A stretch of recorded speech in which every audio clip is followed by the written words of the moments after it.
नमस्कार, मैं दिव्यांशी आप सभी का स्वागत करती हूँ ministry of current affairs by doctor Gaurav काट।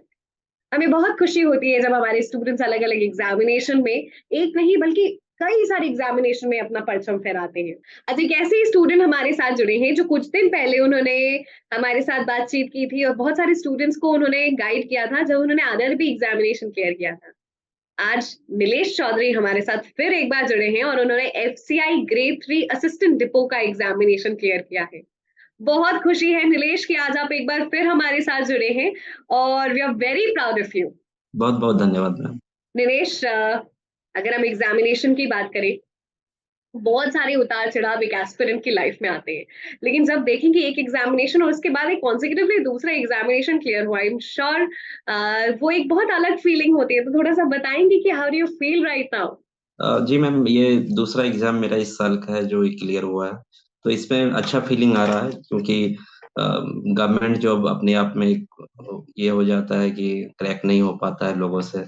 लेकिन हमने तैयारी को जारी रखा है लगातार काम करते हुए भी अभी जैसे जॉब में अभी हैं हम, लेकिन काम करने के बाद भी अपने स्टडी पे लगातार फ़ोकस किए हुए हैं, तो लगातार मॉक दे रहे हैं, इस वजह से सही रहा। नीलेश, आपने जैसे बताया कि आप ऑलरेडी जॉब में हैं और उसके साथ ही आपने तैयारी भी शुरू की। लेकिन कई बार ऐसा होता है कि जब हमारे पास एक जॉब रहती है तो एक हम एक सेटल हो जाते हैं कि ठीक है हमारे पास एक नौकरी तो है और एक वो भी गवर्नमेंट जॉब है। फिर हम इतना पुश क्यों करें खुद को? तो आपके साथ how what was the driving force? Ma'am, जीवन में कभी भी एक जैसे कोई नौकरी हो जाता है तो लोग उसी को लास्ट समझ जाते हैं, तो ऐसा नहीं करना चाहिए, आगे बढ़ने को देखना चाहिए। तो वही मेरे मन में एक था कि आगे से आगे जाना है, तो जिस वजह से तैयारी को जारी रखे हैं। चलिए इस एग्जामिनेशन की थोड़ी और बात करते हैं। एग्जामिनेशन क्या है, कैसे पैटर्न है, इन सब के बारे में बताएं, क्योंकि बहुत सारे एस्पिरेंट्स हैं जो जानना चाहेंगे एग्जामिनेशन कैसे होता है, कितनी बार होता है, क्या मिनिमम क्वालिफिकेशन है, इस सारी चीजें। जी मैम, एफसीआई असिस्टेंट जो एग्ज़ाम है ये बेसिकली बैंकिंग पैटर्न पे ही बेस्ड होता है। इसका एलिजिबिलिटी क्राइटेरिया ग्रेजुएशन है। इसमें पैटर्न बस वही है, प्रीलिम्स और मेंस होता है। पहला स्टेज प्रीलिम्स है, दूसरा मेंस है। प्रीलिम्स में वही मैथ, रीजनिंग और इंग्लिश पूछा जाता है और जीके भी रहता है इसमें। बैंक से थोड़ा-सा डिफर है इसमें क्योंकि इसमें प्रीलिम्स में भी जीके पूछा जाता है और मेंस मेंस में भी वही सेम है, बस लेवल का अंतर होता है उसमें। अ, उसका डिफिकल्टी लेवल थोड़ा बढ़ जाता है। बाकी पैटर्न्स भी सेम है और क्वेश्चन लेवल थोड़ा इसमें अलग था। इस बार का पेपर थोड़ा-सा मॉडरेट था बाकी पिछले बार की तुलना में, तो थोड़ा-सा कट ऑफ भी इस हिसाब से भी कम गई है। बैंकिंग एस्पिरेंट्स के लिए इसलिए आसान हो जाता है क्योंकि इसमें बैंकिंग का पैटर्न और एफसीआई का पैटर्न ऑलमोस्ट सेम है। इसमें बस जीके थोड़ा अंतर होता है क्योंकि बैंकिंग में करंट अफेयर और बैंकिंग और फाइनेंशियल क्वेश्चन ज़्यादा आते हैं, लेकिन उसमें एफसीआई में जीके, जीएस भी पूछा जाता है, general studies, general science, history, geography वगैरह भी इसमें आते हैं। तो जिस वजह से एक जीके पार्ट थोड़ा अलग है, नहीं तो बाकी बैंक से ही मिलता-जुलता आता है, जिस वजह से आसान है। अब जैसे अगर हम आरआरबी की बात करें या आईबीपीएस की बात करें तो उन इन एग्जामिनेशन में भी आप डिफरेंशिएट कर सकते हैं क्वेश्चंस के लेवल को। एफसीआई में जब आते हैं तो डिफरेंशिएटिंग फैक्टर क्या है? एक तो आपने बताया कि प्रीलिम्स में भी आपका जीके आता है। डिफरेंशिएटिंग फैक्टर तो एक तो प्रीलिम्स में जीके आता है, दूसरा बात मैम इसमें एक्यूरेसी बहुत इम्पोर्टेंट है क्योंकि एग्ज़ाम में अगर आप अटेम्प्ट जब कर रहे होते हैं तो वहाँ पे इ इन जैसे ये एग्ज़ाम हुआ, ग्रामीण बैंक का एग्ज़ाम है, इस समय एक्यूरेसी बहुत इम्पोर्टेंट होता है क्योंकि कट ऑफ बहुत हाई जाता है। तो जिस वजह से अगर आप कुछ भी क्वेश्चन गलत करते हैं तो फिर चांसेस लूज़ करते हैं प्रीलिम्स में होने से।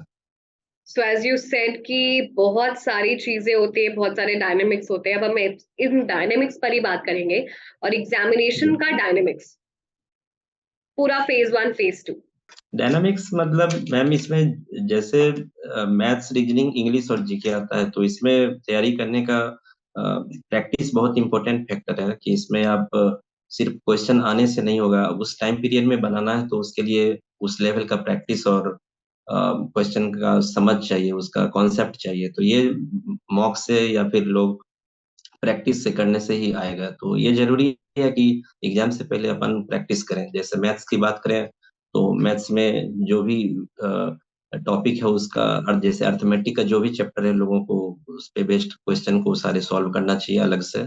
फिर उसके उसका मिक्स्ड क्वेश्चन भी बाद में बनाना चाहिए। उसी हिसाब से रीजनिंग का भी वही है। इसमें सिटिंग अरेंजमेंट और पजल का बहुत महत्वपूर्ण योगदान है। तो इसमें सिटिंग अरेंजमेंट और पजल जो है ये बहुत इंपॉर्टेंट फैक्टर है। ये मार्क्स उठाने वाला है। अगर एक आप पजल आप बनाते हैं तो 5 नंबर वहां से मिल जाता है। तो लोग को स्मार्ट स्टडी करना पड़ेगा कि आप मार्क्स कहाँ से लाते हैं। अगर आपका कोई वीक पार्ट है तो फिर उसको थोड़ा कम ध्यान दे के आप स्ट्रांग पार्ट पे ही मेहनत करके आप वहां से मार्क्स ले आएंगे। तो ये जरूरी है कि आप किस तरह से मेहनत कर रहे हैं, किस डायरेक्शन में कर रहे हैं। फेज 1 और फेज 2, किन खास बातों का ध्यान रखना है फेज 1 के लिए और फेज 2 के लिए? फेज 1 में एक्यूरेसी बहुत इंपॉर्टेंट है, क्योंकि इसमें आप कट ऑफ बहुत हाई जाता है तो आप गलत नहीं कर सकते हैं। फेज 2 में क्वेश्चन का लेवल बढ़ता है लेकिन टाइम सफिशियंट होता है। तो अगर आपके पास कॉन्सेप्ट है तो उस चीज को आसानी से बना लेंगे। फेज 1 में है क्वेश्चन का लेवल भी इजी रहता है, तो अगर आपका कॉन्सेप्ट डीप नहीं है फिर भी लोग क्वालिफाई कर लेते हैं। लेकिन वही बच्चे मेंस में फिर छट जाते हैं। उसका मेन वजह यही है कि कॉन्सेप्ट का अभाव होता है। तो कॉन्सेप्ट अगर आप पूरे डीपली आप जान रहे होते हैं तो मेंस एग्जाम में दिक्कत नहीं होती है। क्वेश्चंस को अप्रोच कैसे करना है, इसके बारे में बताएं। क्वेश्चंस को अप्रोच करने के लिए मैम, क्वेश्चन लोग देख के बच्चे घबरा जाते हैं, तो ऐसा नहीं करना चाहिए। क्वेश्चन को बारीकी से ध्यान दे के देखना चाहिए। फिर उसको पैसेंस के साथ आराम से, क्योंकि सिली मिस्टेक्स अपन नहीं करते हैं। सिली मिस्टेक्स करने से सारा क्वेश्चन खराब हो जाता है। तो बारीकी से ध्यान देते हैं, फिर उसके बाद उसको अप्रोच आराम से करते हैं। और क्वेश्चन का जो मेथड है शॉर्ट अप्रोच से जाना होता है, क्योंकि यहाँ पे लॉन्ग अप्रोच से तो काम चलेगा नहीं। जो भी शॉर्ट अप्रोच है उसको ध्यान देते हैं। सो इस शॉर्ट अप्रोच की जो टेक्निक्स हैं उसको कैसे डेवलप करना है, मैं इस बारे में आपसे जानना चाहूंगी। और बहुत सारे लोग एस्पिरेंट हैं जो क्योंकि पढ़ाई हम कर लेते हैं लेकिन एक्चुअली उसको रिफ्लेक्ट कैसे एग्जामिनेशन करना है, I think that is the most important thing and that is where your strategy plays. जी मैम।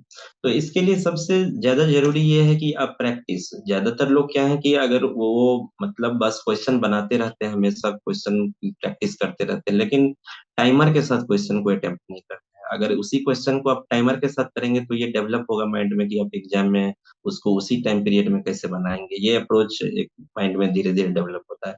इसलिए मॉक सजेशन बहुत जरूरी है। मॉक को देना चाहिए एग्जाम टाइम में। तो जैसे हम एक दिन में 2 मॉक लगाते थे, तो कोशिश यही रहना चाहिए। अगर आप पहले एक भी लगा रहे होते तो एग्जाम टाइम में थोड़ा वो एफिशिएंसी को बढ़ाना चाहिए, और मॉक से प्रैक्टिस बनेगा। और टाइमर के साथ लगाना बहुत जरूरी है, क्योंकि आता हुआ क्वेश्चन भी उस टाइम पीरियड में आप नहीं बना पाएंगे तो फिर फ्रस्ट्रेशन लेवल बढ़ता है, और जो इजी क्वेश्चन होगा वो भी नहीं बन पाता है एग्जाम में। जब एग्जामिनेशन की पूरी एक साइकिल आप प्रिपेयर करते हो, रिवीजन कैसे करते हो, क्वेश्चंस कैसे लगाते हो, इन सब चीज के बारे में, फेजेस होते हैं एग्जामिनेशन के, उन फेजेस के बारे में बताएं। हाँ मैम, इसमें इनिशियल फेज में अपन पहले देखते हैं कि इस एग्जाम के लिए कौन कौन सा टॉपिक बहुत इंपॉर्टेंट है, तो उसको पहले अपन टिक करते हैं। फिर उसके बाद उस पे अलग से मेहनत करते हैं कि जहाँ से स्कोरिंग पार्ट है उसको थोड़ा ज्यादा टाइम देके ज्यादा डीप में पढ़ के उसको गेन करना होता है। फिर उसके बाद अपन नोट बनाने का कोशिश करते हैं कि इसमें आप जैसे एग्जाम का टाइम आएगा तो आप फिर से दोबारा तो एक चीज को पढ़ना उतना समय तो रहता नहीं है, तो नोट्स से थ्रू आप क्विक रिवीजन कर सकते हैं। तो जैसे ये जीके में हम लोग वही करते हैं कि गौरव सर का वीडियो देखते हैं, तो उसमें पहले उसका वीडियो देखने के बाद तो पूरा एक ही बार में तो समझ में नहीं आता है, लेकिन साथ साथ नोट बनाते रहते हैं, क्योंकि उस नोट में पूरे कंटेंट सर जो बताते रहते हैं उनको नोट में तब्दील करते हैं। फिर लास्ट में एग्जाम टाइम में जो है उसको अपन देखते हैं, तो बहुत आसानी से ये चीज कवर हो जाए। नीलेश, स्टडी आईक्यू गौरव सर का कितना अहम रोल रहा इस पूरी जर्नी में? स्टडी आईक्यू का रोल अहम है इसमें, क्योंकि ये एग्जाम में जीके बहुत इंपॉर्टेंट था, चाहे प्रीलिम्स और मेंस की बात करें तो। और जीके में चाहे स्टैटिक जीके की बात हो या करंट अफेयर्स की बात हो या बैंकिंग अवेयरनेस तो इसमें कम पूछा गया है, लेकिन बाकी जो भी पोर्शन है वो पूछे गए हैं। तो इसमें मैंने तो स्टडी आईक्यू को ही फॉलो किया था जीके के लिए। तो यहीं से तो जीके में स्कोर किए बिना ये संभव नहीं था एग्जाम क्वालिफाई करना। हमें भी बहुत खुशी है नीलेश, और पूरी team is very proud of you, Gaurav sir is very proud of you, और हम ऐसे ही कामना करते हैं कि आप और सारे एग्जामिनेशन क्लियर करें। सेशन के एंड में ही कुछ final tips suggestion? Ma'am, final tips बच्चों के लिए यही है कि वो अपने वीक एरियाज पे काम करे। जो भी उनका वीक एरियाज है उसको काम करे, और क्वेश्चन से घबराएं नहीं। एग्जाम में जब जाएं तो पैसेंस रखना बहुत जरूरी है।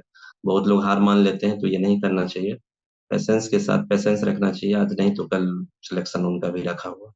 Very important for everybody to just keep it in mind कि पेशेंस रखिए। आज हो सकता है आपका समय ना हो, लेकिन समय सभी का आता है। बस patience, consistency, hard work, confidence रखिए and the result will be in your favour. और बहुत जल्द आप भी हमारे साथ ऐसे बैठे होंगे और बहुत सारे लाखों एस्पिरेंट्स जो हमें इस समय देख रहे हैं उनको आप मोटिवेट कर रहे होंगे। इससे बहुत कम दूरी है आपके और आपके सक्सेस में, और आप फिर एक ऐसी जगह होंगे जहां पे आप एस्पायर करते हैं, आप खुद को देखते हैं। थैंक यू नीलेश, पूरी टीम की तरफ से ढेर सारी शुभकामनाएं। Wish you good health, good luck. Thank you.